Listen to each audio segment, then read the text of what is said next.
स्वागत है आप सबका। मैं विवेक बिंद्रा, मोटिवेशनल स्पीकर और बिजनेस कोच।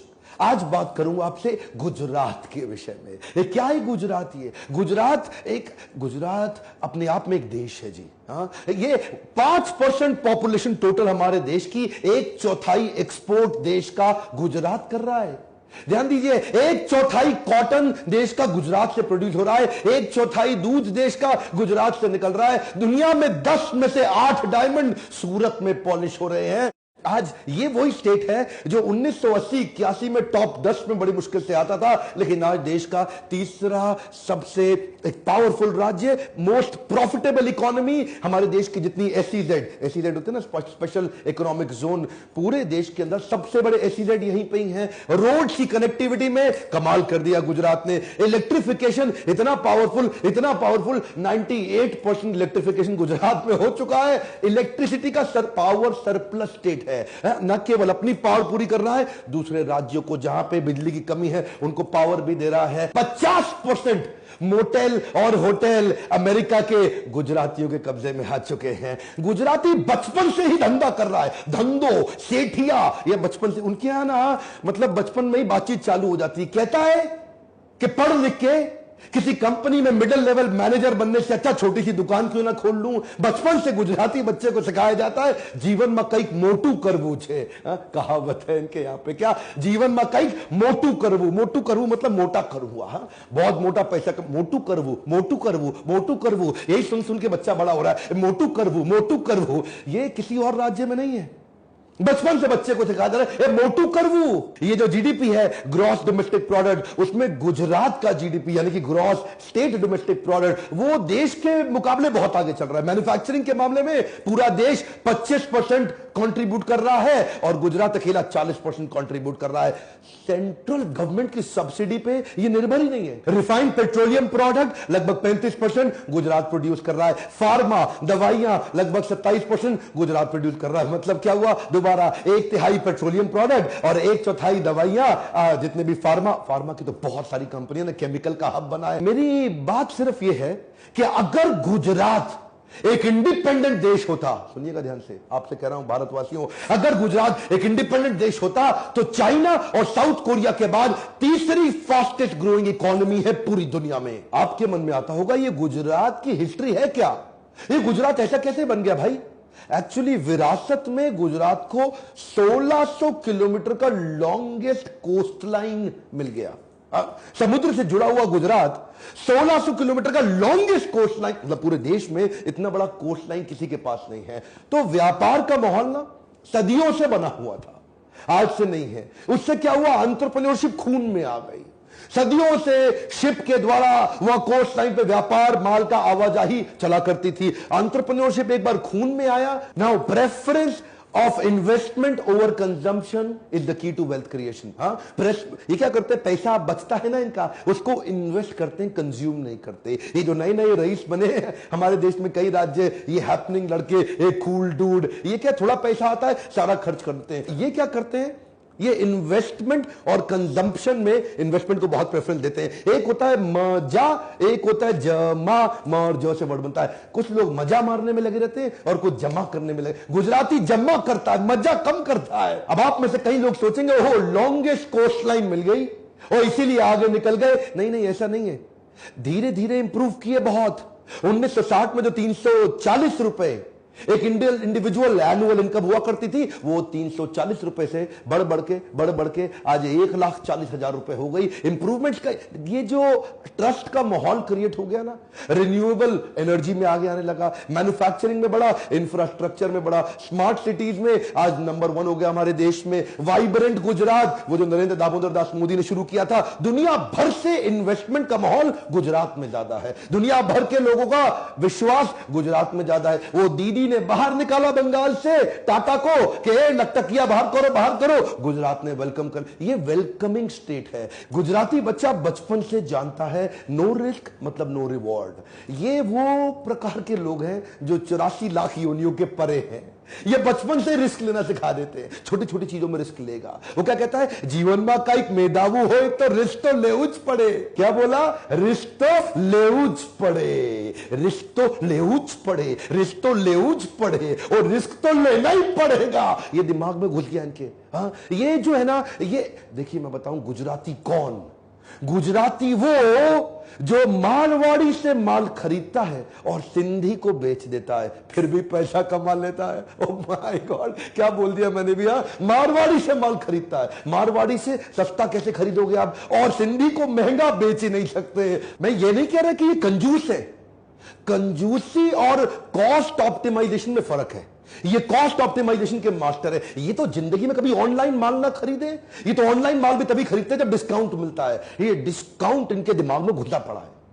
आप किसी गुजराती से मिल लो, भाई साहब इतना डिस्काउंट ले लेगा आपसे, इतना एड़ी चोटी का जोर लगा देगा, जमीन आसमान एक कर देगा, चप्पल घिस लेगा, लेकिन डिस्काउंट लेके इतना डिस्काउंट लेगा, इतना अच्छा, सामने वाले को बुरा भी नहीं लगने देगा, लेगा बड़े प्यार से। है जी, बड़ा मधुर भाषी होता है गुजराती, लड़ाई झगड़े में बिलीव नहीं करता, प्यार प्यार से विन विन करा लेगा, उसका सारा मार्जिन खत्म कर देगा, अपने पैसे बचा लेगा और मुस्कुरा के गले मिल के जाएगा। ये हमारे देश में, इंडिया के अंदर स्टार्टअप अभी कल्चर चालू हुआ है ना, वो स्टार्टअप, वो मेरा स्टार्टअप, वो इसका स्टार्टअप, वो नया स्टार्टअप, हैदराबाद में स्टार्टअप, बेंगलुरु में स्टार्टअप। गुजराती स्टार्टअप सालों से कर रहा है।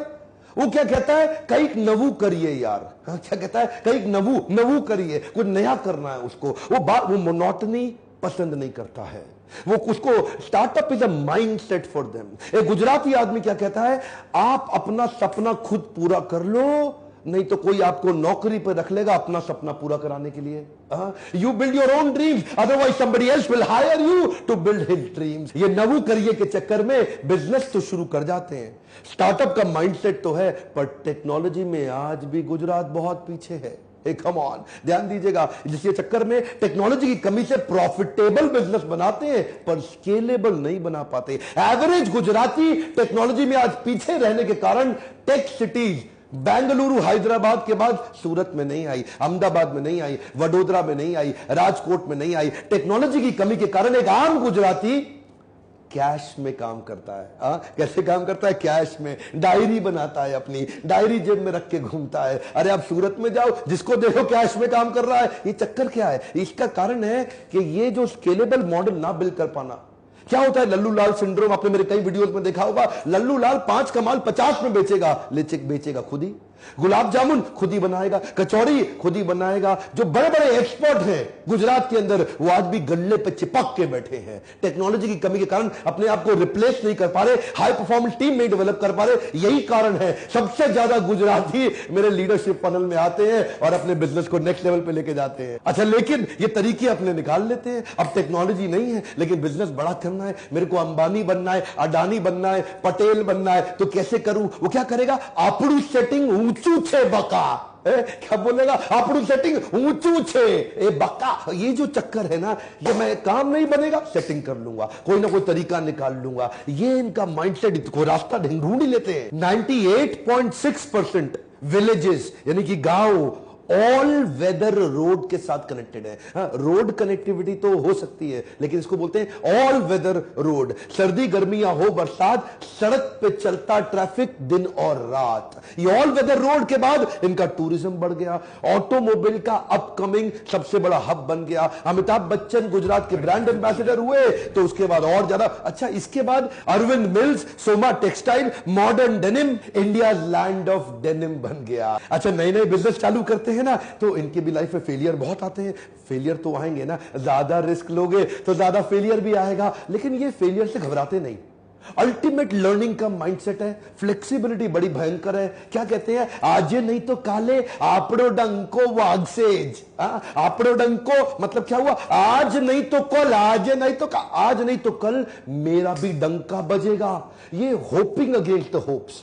ये चक्कर क्या है ना, अडेप्टेबिलिटी बड़ी है इनकी। इंडिया की फोर्ब्स की लिस्ट हो या इंडियंस की दुनिया भर की लिस्ट हो, पूरा देश एक तरफ और गुजरात एक तरफ, 50% अरबपति हमारे देश में गुजरात से आते हैं और बचे हुए 50% पूरे देश के मिला के आते हैं। अंबानी है या अडानी है, दिलीप सांघवी है या अजीम प्रेमजी है, कैडला वाले पटेल है या करसन भाई पटेल है, ये गुजरातियों ने डंका बजा रखा है। एक कमाल की बात बताऊं, अमेरिका के अंदर, एक नॉर्थ अमेरिका के सारे यूएस ऑफ ए, पूरा यूनाइटेड स्टेट्स ऑफ अमेरिका के अंदर एक गुजराती की एवरेज इनकम एक अमेरिकन एवरेज इनकम से 3 गुना ज्यादा है। इसको बोलते हैं गुज्जू भाई। ध्यान दीजिए, यानी कि एक आम अमेरिकन जो कि गोरा अमेरिकन है, उसकी एवरेज इनकम से 3 गुना ज्यादा एवरेज इनकम हमारे देश का गुजराती जाकर के अपना झंडा गाड़ के आया है। सात्विक बुद्धि का गुजराती दिमाग के इस हिस्से पे पैसा खर्च करता, दिमाग के नीचे के हिस्से पे ज्यादा पैसा नहीं लगाता। ये जीवा और जननेंद्रियों की संतुष्टि पे पैसा नहीं लगाएगा गुजराती, पर स्त्री गमन और मांस भक्षण पे पैसा नहीं लगाएगा, वो लगाता है अपनी लर्निंग के ऊपर। शुरू से लर्निंग का कल्चर रखा, वो जानता है अगर लर्निंग बढ़ेगी तभी अर्निंग बढ़ेगी। शुरू से ज्यादा अपनी उस बुद्धि पे इन्वेस्ट करता है। देखिए, ये दिमाग जो आपको सब कुछ देने वाला है, अगर आप इस पे इन्वेस्ट नहीं करोगे तो कहां से कमाओगे। यही कारण है कि सबसे ज्यादा गुजराती हमारे लीडरशिप फनल और बाउंस बैक सीरीज में आते हैं। सारे इवेंट गुजरात में मेरे हाउसफुल होते हैं और इसी कारण से मैं पहली बार राजकोट में लीडरशिप फनल कर रहा हूं। आज तक मैं केवल दिल्ली मुंबई में करता था, इतनी डिमांड आ गई, राजकोट में कर रहा हूं। अगर आपके बिजनेस में भी कुछ प्रॉब्लम्स हैं, profitability, scalability, liquidity, productivity, man power आपकी सुनती नहीं, काम होता नहीं, आपकी कंपनी को ट्रेनिंग सेंटर बना दिया, लोग आते हैं, सीखते हैं, छोड़ के चले जाते हैं, आपके पीछे से लोग काम नहीं करते, बिजनेस बड़ा नहीं हो पा रहा है, उसके अंदर टेक्नोलॉजी एनेबल कैसे करें, एक्सपेंशन कैसे करें, गुजरात से बाहर कैसे निकले, दुनिया भर में आपड़ो डंको वाग से। देखिए, आपको क्या करना है, इसी नंबर पे फोन करिए, पता लगाइए कि राजकोट में मैं कब आ रहा हूं, राजकोट आपको सूट करता है या मुंबई सूट करता है। जो पास पड़े आइएगा जरूर मुझसे मिलने के लिए। और हाँ मेरे प्यारे गुज्जू भाइयों, क्योंकि मैं आप लोगों से इतना प्रेम करता हूं, इतना इंस्पायर्ड हूं, इसीलिए मैंने गुजराती पे ये एक छोटी सी केस स्टडी दी। मन तो करता है बहुत बोलता चला जाऊं, एक काम करिए, इस वीडियो को पूरे देश तक पहुंचाइए। पता तो लगना चाहिए देशवासियों को कि गुजरात इतना आगे कैसे निकल गया। फैलाइए इस वीडियो को, कमेंट बॉक्स में लिखिए और किस कल्चर पे, क्या आप सिंधी पे वीडियो चाहते हैं, क्या मारवाड़ी पे चाहते हैं, क्या जैनियों पे चाहते हैं, या किसी और राज्य के ऊपर वीडियो चाहते हैं। लाइक करिए, अगर थोड़ा भी वीडियो पसंद आया सब्सक्राइब करिए और करवाइए, ताकि ऐसे पावरफुल वीडियो कहीं छूट ना जाए। आपसे मेरे साथ जुड़े रहने के लिए, लीडरशिप फनल को आके ज्वाइन करने के लिए प्रेम